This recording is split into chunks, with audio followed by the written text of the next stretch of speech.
E a última frase que eu ouvi, você pra nós é um filho morto, não nos procure em nenhuma hipótese. Como é que foi pra tua família isso e que rumo você tomou? Eu fiquei curioso. Parceiro, foi o terror, mano. E que rumo você tomou? Como é que foi a reação e que rumo você tomou? Velho, dá pra resumir numa frase. Eu não sei pra onde eu vou. Eu não sei como é que vai ser. Eu sei pra onde eu não vou e como é que não vai ser. O resto eu vou descobrir no caminho. Pô. Eu me atirei no risco, mano. Por aí eu não vou.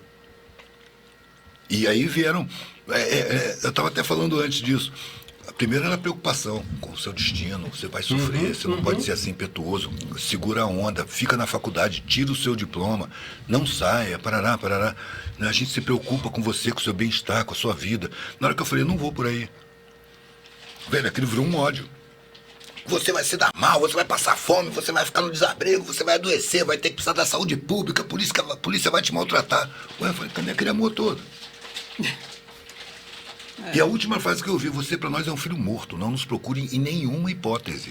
Nossa, Caramba. muito forte. Esqueça que um dia teve família. Assim mesmo. Eu ainda parei e falei, pô, mas eu queria escrever contando minhas experiências pra você. A gente não quer saber nada de você. Mas isso foi a dito partir do momento pro que seu você sair pai, dessa pra sua porta, mãe, assim, na tua cara? É. E não foi só pai e mãe. Todos os parentes cortaram a relação, todos os amigos cortaram a relação, ninguém queria mais aproximação comigo. Eu virei um canceroso, Quantos anos você um tava? leproso. 19. Nossa, 19 é muito novo. Não, e foi muito bom. Porra, Porque eles deixaram um eu era mais espaço jovem, vazio que 19. foi suprido imediatamente, porque eu saí pela estrada, velho. Comecei a conhecer puteiro, traficante, motorista de caminhão, frentista. Comecei a viver, fui pro garimpo lá no Amazonas. Não, conheci então, aí outros nesse momento garimpeiros. você virou um andarilho da rua? Da estrada. Da estrada? Da estrada. Comecei a viajar de Catou carro. Não era um tempo dos hippies, mano. Tava cheio de gente na estrada. Catou um mochilão e pum, foi. Minha mochilinha. Mochilinha. Mochilinha, frouxa, vazia ainda. Tanto que quando eu casei com a mãe dos meus filhos, eu disse pra ela, olha, cara, é bom você saber que tudo de material que eu desejo do mundo tem que caber nessa mochila aqui, ó. O que não couber nessa mochila não me interessa nem me pertence. Vai colar comigo mesmo? Ela achou lindo, colou comigo, teve 3 filhos. Que hoje são adultos. É muito bacana ouvir, porque assim, só estou tentando trazer uma perspectiva histórica, porque historiador é uma porcaria, né? Fica pensando assim, os meus pais são dos anos 80, né? Eu nasci nos anos 80, meu pai era um hippie da Ilha Grande, minha mãe era uma hippie de Copacabana, vamos dizer assim. Se conheceram também na Ilha Grande, pouco tempo depois eu nasci. Mas e eu sou encantado pelo movimento hippie, porque eu acho que de fato existia, e hoje a gente menospreza essa perspectiva, mas existia ali um manifesto contracultural muito claro, né? Essa ideia da sociedade alternativa era de fato um manifesto, um projeto que não necessariamente precisava ser político, porque era bem anárquico no sentido das instituições, mas que deixava claro, nós nos servimos uns aos outros, nós não precisamos dessas instituições, né, que estavam em disputa pelo poder naquele momento. Mas como é que não era político, mano? Não era político, partidário. não é partidário, é verdade. Não era é partidário, verdade. mas era altamente político. Perfeito. E perigoso. Assustou o sistema. Porque eles não diziam o que devia ser feito. Eles faziam. Eles davam exemplo.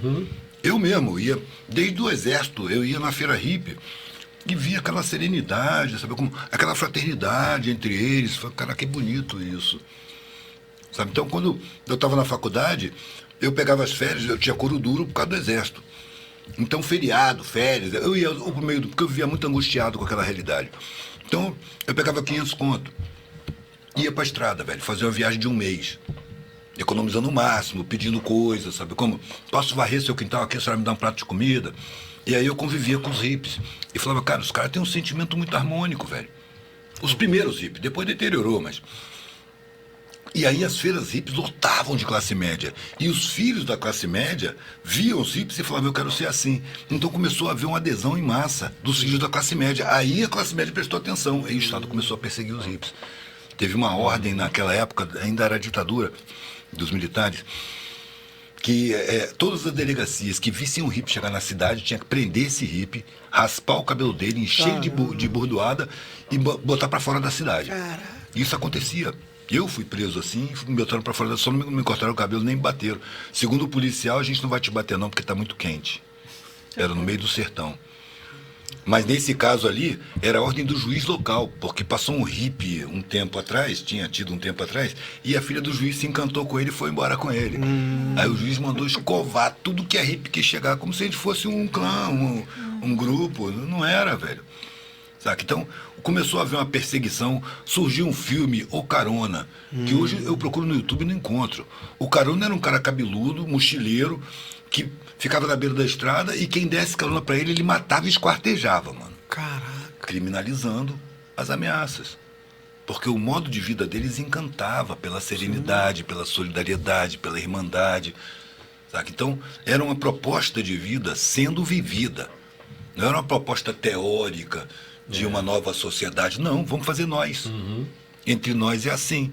E vamos tratar com a sociedade capitalista desse jeito. Assim a gente vende os brinquinhos, pá, compra o que precisa, vivendo sempre em periferia, sem querer muito mais do que paz. Eu só preciso do que é necessário para sobreviver. O resto é interno, é abstrato, é paz, harmonia, tá bem com a minha consciência, afeto, solidariedade, tudo que faz bem à saúde, mano. Mas a sociedade quer o quê? Que você come comida industrial e adoeça, porque saúde não dá grana, o que dá grana é doença, você compra remédio, você tem procedimentos médicos. Doença Então, e insegurança. a harmonia social ameaça os de cima. Eles precisam de uma sociedade desarmônica para poder usufruir. A miséria é estratégica, não é uma fatalidade, uma incompetência. Não, a miséria precisa existir para chantagear o trabalhador, para aceitar qualquer tipo de trabalho. Olha a miséria ali do seu lado. Se você não se submeter, você vai para a miséria. Então é a perversidade já estabelecida. A sociedade estimula a perversidade. Imagina, numa empresa, 2 gerentes, cada um com um grupo de uma quantidade de, vamos dizer, 12 funcionários. Aí um deles percebe um funcionário disperso, não está funcionando direito. Ô, fulano, vem cá, o que está acontecendo, mano? Hoje você está diferente, está fraco. Como meu filho sofreu um acidente ontem, cara, tá internado, eu não tô conseguindo nem pensar direito, preocupado pra caramba, ele tá em estado grave. Aí o gerente fala assim, faz o seguinte, velho, você já tá com a presença aqui, vai cuidar do seu filho, mano. Vai lá, cuida do seu filho. Amanhã, se ele melhorar, você vem. Se ele não melhorar, me telefona. Eu dou a presença, você não vai ter corte de salário. Fica sossegado, vai ficar com seu filho lá. Beleza, esse é um. Aí tem outro gerente. Vê que o cara tá disperso. Chama o cara, vem cá, o que está acontecendo? Não, porque meu filho sofreu um acidente, olha, a empresa não tem nada a ver com os seus problemas, mano. Ou você produz direitinho, ou você vai pra rua. É a perversidade. Qual que vai ser promovido? Qual que vai ser chamado a atenção? Fica claro, né? É característica da nossa sociedade. A perversidade ela é estimulada. A indiferença com o sofrimento alheio, o egoísmo, a vaidade, a superficialização mental. Não aprofunda o pensamento, não. Radical não é mais ir à raiz. Radical é ser violento, intolerante, desagradável, briguento. Porque condena-se a atitude de buscar as raízes, de procurar as causas. Qual é a causa da miséria? Qual é a causa da criminalidade?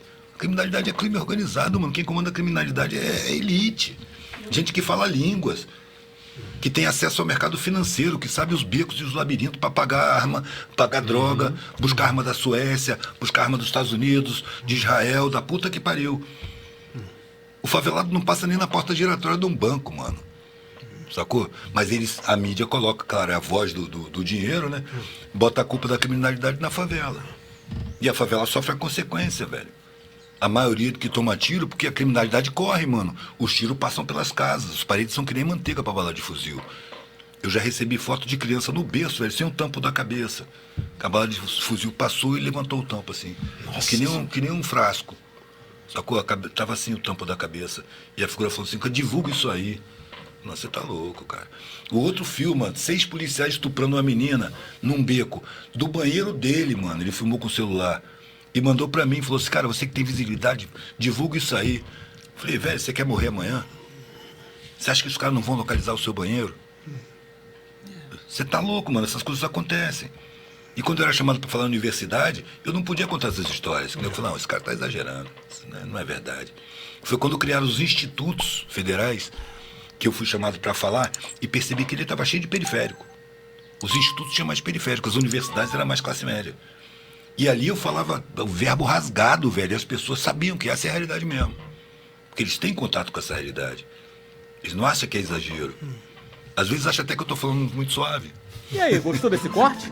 Que tal assistir o episódio inteiro? Continue conosco, assista outros episódios e acompanhe nossas redes. Papo de Subúrbio, espalha pra geral. Vem!